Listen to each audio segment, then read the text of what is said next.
Hello friends, स्वागत है आप सभी का आईटी अकेडमी के चैनल में। आज एक आप सबके सामने टॉपिक लेके आए हैं आइसोमेरिज्म। बहुत ही अच्छा टॉपिक है आइसोमर्स।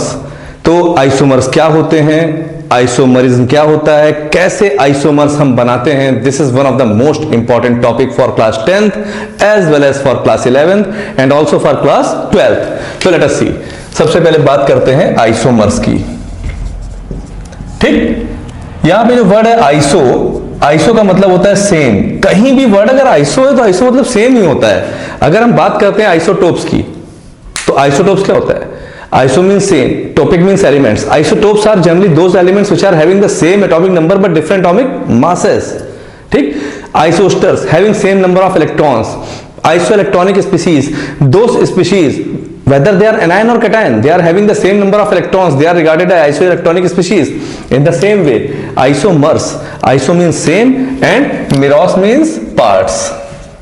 ठीक, the credit goes to Berzelius. ये बर्जीलियस थे जिन्होंने पहली बार इस टर्म को सबके सामने उछाला था। ठीक है, and isomers are those organic compounds which are having the same molecular formula but different structures and different properties, also their existence are different. ठीक है, तो isomers are those organic compounds which are having the same molecular formula but different properties.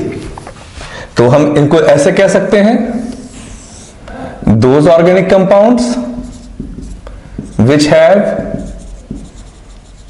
same molecular formula but different structure and properties. Clear? And the phenomenon of existence of isomers is called isomerism.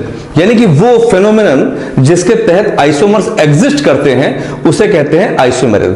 Class 10th का तो बहुत ही important question है, define isomers and right the isomers of butane and pentane. ठीक, तो चलो शुरू करते हैं कैसे क्या होता है। तो जो ये आइसोमर्स होते हैं इनको भी हम दो पार्ट में डिवाइड करते हैं। कितने पार्ट में? दो पार्ट में। ठीक, एक हमारा होता है स्ट्रक्चरल आइसोमर्स, स्ट्रक्चरल आइसोमर्स, और दूसरा हमारा होता है स्टीरियो आइसोमर्स, स्टीरियो आइसोमर्स। ठीक, स्ट्रक्चरल आइसोमर्स का पहला पार्ट है हमारा चेन आइसोमर्स। लोग यही जानते हैं सिर्फ चेन आइसोमर्स, बट इसके तीन नाम है, चेन और स्केलेटल और न्यूक्लियर आइसोमर्स या न्यूक्लियर आइसोमेरिज्म। ठीक है, और क्लास 10th में सिर्फ यही आइसोमेरिज्म है। 11th क्लास में तो हम पूरा क्लासिफिकेशन पढ़ते हैं, बट क्लास 10th में सिर्फ यही है। तो structural isomers are chain isomers, skeletal isomers और न्यूक्लियर आइसोमर्स। ठीक, ये दूसरा पोजीशन आइसोमर्स या पोजीशन आइसोमेरिज्म। तीसरा functional group isomerism, functional group isomerism. Next हमारा आता है मेटामेरिज्म। कौन सा होता है? मेटामेरिज्म। फिर आता है ring chain isomerism, ring chain isomerism. उसके बाद हमारा आता है tautomerism, tautomerism which is also known as desmotropism. क्या बोलते हैं? डेस्मोस्ट्रोपिज्म। ठीक, उधर स्टीरियो में हमारे दो मेन होते हैं। एक होता है हमारा ज्योमेट्रिकल आइसोमेरिज्म, एक हमारा होता है ज्योमेट्रिकल के बाद में ऑप्टिकल आइसोमेरिज्म, और एक हमारा होता है कन्फर्मेशनल आइसोमेरिज्म। तो I think it is very clear to everyone कि what are the classification of isomers and isomerism. तो isomers are those organic compounds which are having the same molecular formula but different structures. This was being explained by Berzelius in the year 1878। और isomerism के दो types हैं, structural isomers और stereo isomers. Structural isomers are divided into total 1 2 3 4 5 6 types, while stereo isomers are classified in the 3 categories। और जो structure isomers है उसमें पहला है चेन, स्केलेटल और न्यूक्लियर आइसोमर्स, दूसरा है पोजीशन, तीसरा है फंक्शनल ग्रुप आइसोमेरिज्म, चौथा है मेटामेरिज्म, पांचवा है रिंग चेन आइसोमेरिज्म, छठा है टॉटोमेरिज्म और डेस्मोस्ट्रोपिज्म। आइए हम बात करते हैं कि बहुत सिंपल शब्दों में बताएंगे, हम आपको बहुत लंबी डेफिनेशन नहीं बताएंगे जो आपको बोर करे, बहुत ही सिंपल भाषा में कि आपको एकदम बिल्कुल समझ में आ जाएगा। ठीक है, चलते हैं। चेन, चेन वाला क्या होता है कि जैसे कई बार हम लोग साइकिल में चेन होती है या बाइक में चेन होती है, तो जब हम चलाते हैं उसको गियर डाउन करते हैं तो खट खट खट खट रैटलिंग साउंड आता है। तो जब रैटलिंग साउंड आता है तो कई बार that is known as knocking, तो that is because of some time petrol. और बाकी जो होता है कई बार चेन का घटना बढ़ना होता है कि जब चेन बढ़ जाती है तो हम थोड़ी सी चेन कटा के चेन को छोटी कराते हैं। ऐसा साइकिल में भी होता है और ऐसा मोटरसाइकिल में भी होता है। तो जो चेन की कटिंग होती है उससे चेन शॉर्ट हो जाती है।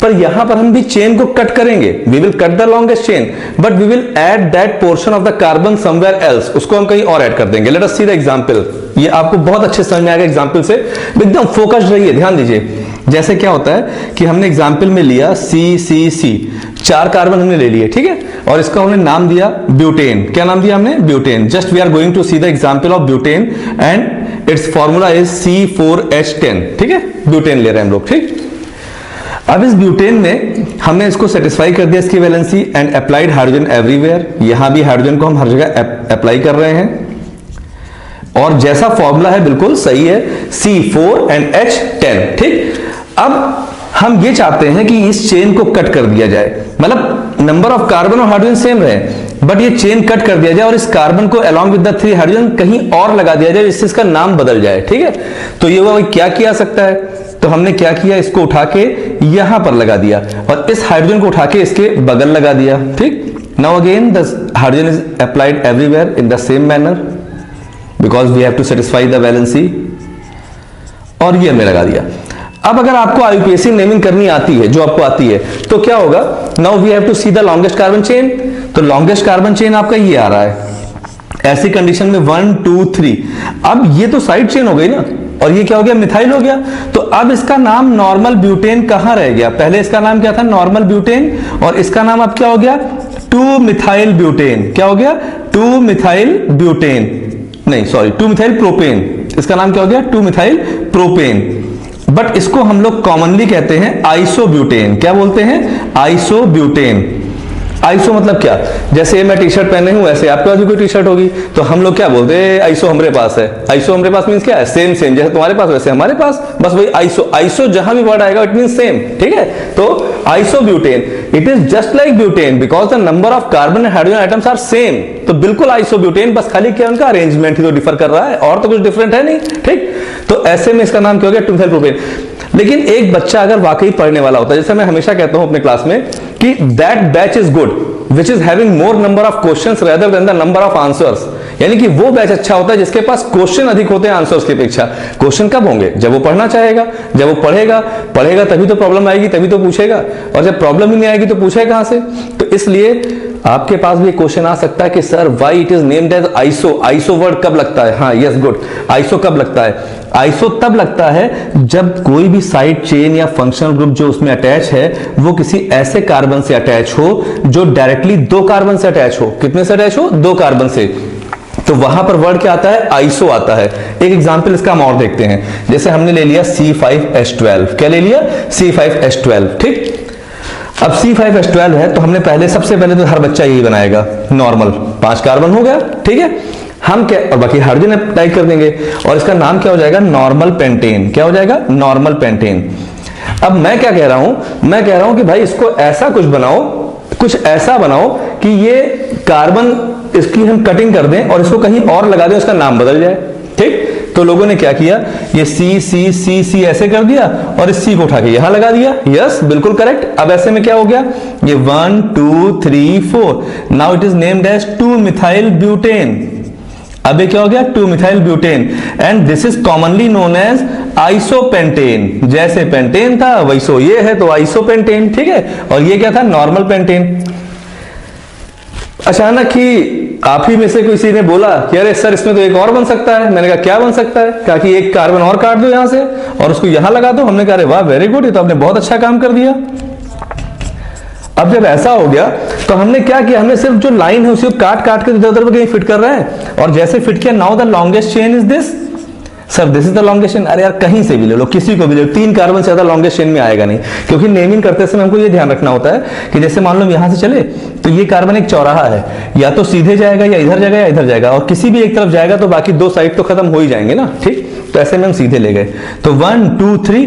अब जो लेफ्ट ओवर कार्बन हैं now they will become methyl, और ऐसे में इसका नाम क्या हो गया 2,2 डाइमिथाइल प्रोपेन। क्या हो गया 2,2 डाइमिथाइल प्रोपेन, और ये नया वाला प्रोपेन पेंटेन बन गया है, तो इसको नाम करेंगे नियोपेंटेन। क्या नाम देंगे, नियोपेंटेन। तो first one is normal pentane, second वाला आइसोपेंटेन, थर्ड वाला नियोपेंटेन।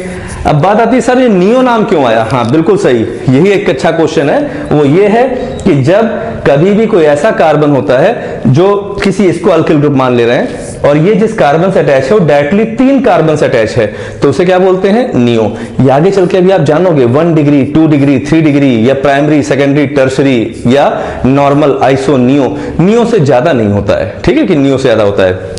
तो इस तरीके से हम कह सकते हैं chain isomers are generally those isomers in which the long chain isomers are arranged in such a way that the arrangement of carbon atom is in different manner, कि कार्बन एटम का अरेंजमेंट डिफरेंट मैनर में होता है। तो अब आपका homework क्या है, हेक्सेन।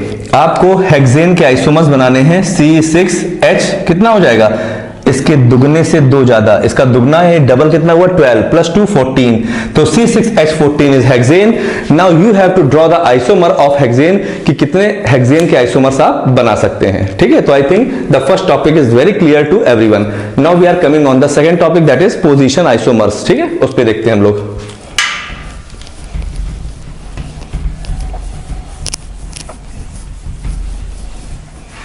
अगर मजा आ रहा है तो लाइक करते जाइएगा,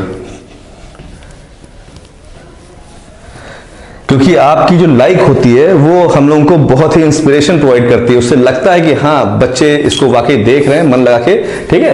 तो अब सेकंड टाइप पे आ रहे हैं पोजीशन आइसोमरिज्म। बहुत सिंपल है, मैं यहां खड़ा हूं, ठीक है, maybe I am standing on the position number 1, now I am standing here, so I am standing on the position number 2, suppose I am standing here, this is the position number 3।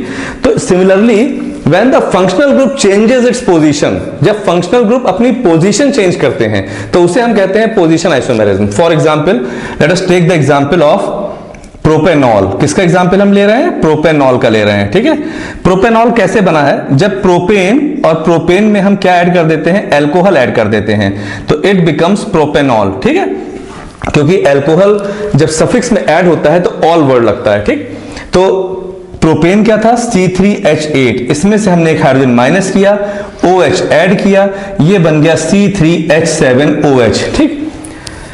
अब हमें इस propanol को ही देखना है, ठीक है। तो ये देखो 1 कार्बन 2 कार्बन 3 कार्बन, 3 कार्बन हो गए, और इस 3 कार्बन में हमने फर्स्ट पोजीशन पर OH लगा दिया। किस पे लगा दिया, फर्स्ट पोजीशन पे। बाकी rest I applied hydrogen everywhere, बाकी हमने हर जगह क्या लगा दिया, हाइड्रोजन अप्लाई कर दिया। So this is propanol, no doubt this is propanol. लेकिन कौन सा प्रोपेनॉल है, व्हाट इज द पोजीशन? आपने कहा भाई साहब हाथ उठाइए, मैंने ऐसे उठा दिया, अरे ये नहीं उठाना था ये उठाना था, तो आपको बताना चाहिए ना कि इट इज राइट हैंड और लेफ्ट हैंड। हाथ तो कोई भी उठा सकते हैं हम, लेकिन आपको राइट या लेफ्ट हैंड, उंगली उठाओ, कौन सी, ये, अरे नहीं ये नहीं, अंगूठा कहा था। तो आपको बताना है in the same way you have to tell कि if OH is present at which carbon atom is present, so if it is present at the first carbon it is known as propane 1 ol. क्या हो गया, propane 1 ol, ठीक। Now the position of OH is being different, इसी को हमने उठा के दूसरे वाले पे लगा दिया। अब इसका नाम क्या हो गया, हाँ anyone, yes, this is propan 2 all, this is propan 2 all। so now the position of the functional group is being changed। पहले वाले में हम देख रहे थे कि जो कोई पूछता है कि चेन आइसोमेरिज्म और पोजीशन आइसोमेरिज्म में क्या डिफर करता है, तो चेन आइसोमेरिज्म वो होता है जहां पर कार्बन की पोजीशन डिफरेंट हो जाती है, और पोजीशन आइसोमेरिज्म में फंक्शनल ग्रुप की पोजीशन डिफर करती है। किसकी, फंक्शनल ग्रुप की पोजीशन डिफर करती है। तो I think this again very clear to you. We are coming on functional group isomerism. हम लोग चलते हैं फंक्शनल ग्रुप आइसोमेरिज्म में, थोड़ा वीडियो ये हम लोग का लंबा होगा, और इसको देखिएगा जरूर, आपके सारे डाउट्स क्लियर हो जाएंगे। बिल्कुल देखो मैं इसमें साड़ी से पूछ रहा हूं ताकि और सफाई हो जाए, ठीक है। तो आता है फंक्शनल ग्रुप आइसोमेरिज्म। क्या आता है, functional group isomerism. Functional group isomerism are those isomerism in which the functional groups are being change, जिसमें फंक्शनल ग्रुप ही बदल जाते हैं, उन्हें कहते हैं functional group isomerism. For example C3H6O3, ठीक है, ये आपके सामने क्या है, कंपाउंड है। नाउ लेट अस सी, अब इसको हम देखते हैं कि फंक्शनल ग्रुप आइसोमरिज्म कैसे बन रहा है। हमने लिया CCC, लिया CCC, दोनों CCC ही है, ठीक। हमने एक में लगा दिया CH double bond O, that means I have applied aldehyde, और एक में हमने क्या अप्लाइड कर दिया, कीटोन। वैसे भी हम जानते हैं मुकाबला किसका होता है, थम्स अप वर्सेस पेप्सी, होता है कि नहीं होता है, Dew versus Sprite. In the same way aldehyde versus ketone, जहां जहां एल्डिहाइड होगा वही वही कीटोन होगा। क्यों, why we study aldehydes and ketones together, this is because both contains carbonyl group, जिसके अंदर CO ग्रुप होते हैं। ये CO ग्रुप इसमें भी है, CO ग्रुप इसमें भी है, तो CO ग्रुप प्रेजेंट होते हैं एल्डिहाइड्स कीटोन्स दोनों में साथ साथ। That's why we always study aldehydes and ketones together. तो अगर कभी भी एल्डिहाइड का आइसोमर होता है तो जनरली दूसरा क्या होता है, कीटोन होता है, ठीक। तो ये एल्डिहाइड, ये ketone. Now we have to apply OH group, क्या अप्लाई करना है, OH ग्रुप, ठीक है। Rest we have to apply hydrogen, 1 2 3 3 carbon, और 1 2 3 4 5 6 6 हाइड्रोजन एंड 1 2 3 ऑक्सीजन। यहां पर हमने भी OH अप्लाई किया, यहां भी OH अप्लाई किया, and this H H H H, ठीक है। Now we have to write the name. Commonly इसे हम बोलते हैं इसे बोलते हैं डाईहाइड्रोक्सी एसीटोन। क्या बोलते हैं, डाईहाइड्रोक्सी एसीटोन। और इसे हम लोग बोलते हैं ग्लिसरल्डिहाइड। क्या बोलते हैं, glyceraldehyde, this is the common name. जो लोग थोड़ा सा भी बायोलॉजी में इंटरेस्ट लेते हैं उनको मालूम है कि जब ब्रेकडाउन होता है, ग्लाइकोलिसिस होता है, तो ग्लाइकोलिसिस में when glucose 6 phosphate is broken down in the presence of hexokinase enzyme, then it forms fructose 1,6 diphosphate, which when further break down it forms dihydroxy acetone and glyceraldehyde. Dihydroxy acetone पे reaction break हो जाता है, और बाकी ये break होते होते pyruvic acid बनके एक C3 स्टेबल प्रोडक्ट करके क्रेब्स साइकिल में एंटर कर जाता है। तो ये दो पार्ट हैं, ये कहीं ना कहीं ग्लूकोज का पार्ट है। C6H12O6 को जब हम तोड़ेंगे दो पार्ट में तो C3H6O3 C3H6O3 बनता है। IUPAC नेम लिखना है 1 2 3, तो it is 2,3 dihydroxy 2,3 dihydroxy propane 1 ol, और इसका नाम हो जाएगा 1,3 dihydroxy propane 2 one, propane 2 one. तो I think functional group isomers is clear to you, कि फंक्शनल ग्रुप आइसोमर आपको बिल्कुल क्लियर हो गया है, ठीक है। और ऐसा हम देख पा रहे हैं, ठीक। फिर हमारा जो नेक्स्ट वीडियो होगा उसमें हम लोग मेटामेरिज्म, रिंग चेन आइसोमेरिज्म और टॉटोमेरिज्म पे डिस्कस करेंगे।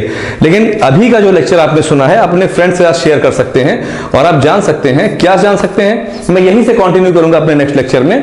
It will come very soon in front of you. तो इसमें आपसे कोई पूछता है व्हाट आर आइसोमर्स, तो isomers are those organic compounds which are having the same molecular formula but different structures given by Berzelius, ठीक। Iso का मतलब सेम, मेरोस का मतलब पार्ट्स।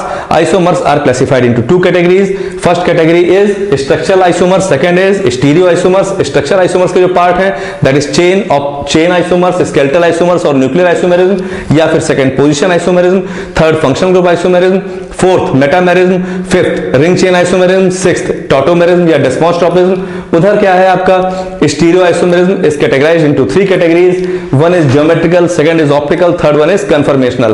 तो अगर क्लास 10th वाले हैं तो वो भी इस वीडियो को देखें, 11th वाले हैं तो वो भी इस वीडियो को देखें, और जो 12th में पहुंच गए हैं किसी तरीके से पर कॉन्सेप्ट क्लियर नहीं है वो भी इस वीडियो को देखें, ठीक है। और अधिक से अधिक इसको शेयर करें और लाइक करें, क्योंकि अगर आपने हमको मोटिवेट किया तो डेफिनेटली आपकी दिशा और दशा मैं बदल दूंगा, ठीक है। So keep on watching, bye.